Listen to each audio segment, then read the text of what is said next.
Hello and welcome to the latest 123reg Swift 6. This week we're going to look at 6 things to avoid when naming your business and buying your domain name.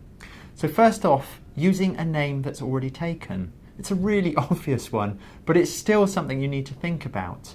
At the very least, picking a business name that's already taken will confuse customers, and at worst you'll end up being sued for a breach of someone's trademark. And of course, if you use a business name that's already taken, the chances are the domain name will already be taken too. Do plenty of research before you settle on a name, and be sure to check registered trademarks to avoid legal issues, and also check if your preferred company name is available as a domain name. We'll put a link on how to check trademarks below. Number 2, a complicated name. Facebook, Google, Apple, they're all names that are short, easy to spell, easy to remember. And you also know that if you put .com at any of these names, you'll end up on that company's website. Now imagine a business called something like THJL Top Kent Plumbers. If I was to remember that name in 30 seconds time, I bet you'd have forgotten it. So what chance does a potential customer have to remember a business name like that? And when you turn it into a domain name, it gets even less memorable. THJLTopKentPlumbers.com, I mean, it sounds and it looks terrible. So keep your business name and your domain name simple. Avoid using special characters. For both memorability and for ease of typing, your name should be as short as possible. Short names are also easy to share on social media where character limits exist. And wherever your name is listed, either on a search engine results page or in an email or even in print, a short name gives you the advantage of space. I also strongly suggest you avoid numbers and hyphens in your name, and that's coming from a company that have both. So speaking from the heart, it creates lots of hassle if you have to explain that the number in your domain is a numeral rather than a word, and that the word hyphen, when passed verbally, it doubles the size of the domain. So the third thing, losing out on your domain. So you're launching a business, you've got the perfect name. You check for a domain name and it's available, but you don't need to buy a website yet, so you don't buy your name. After a year or two of growth, you decide you're ready to expand into online sales. You go to buy the domain name that matches your business name, and you can't because someone else has snapped it up. And we hear from customers about this all of the time. It really does happen all the time, and it can be really frustrating.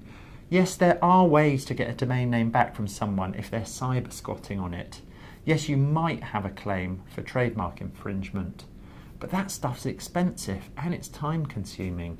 So it's always best to buy up matching domain names as soon as possible. The cost of a domain name is nothing compared to the cost of prolonged legal action. So the fourth thing, following trends, that's something to avoid.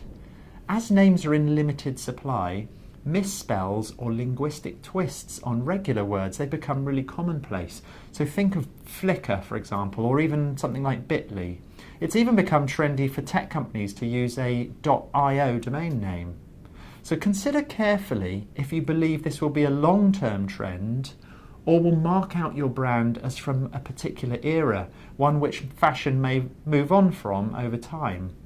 So picking a name because it's on trend can leave you with a business that sounds really outdated.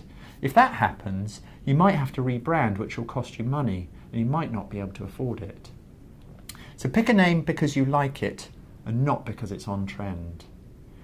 So the fifth thing to avoid, choosing the wrong domain extension. So should you go with a .com or a .uk, or both?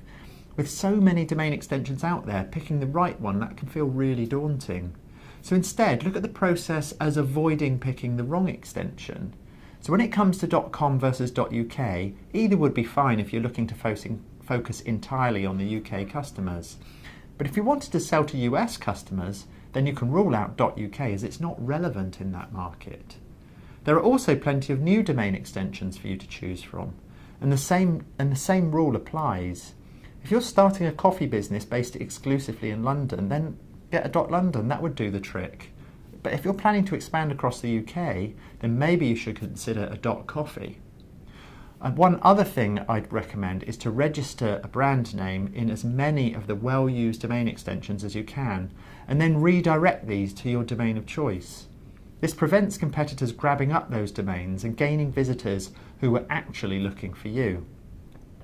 Sixth thing to avoid, deciding on your own.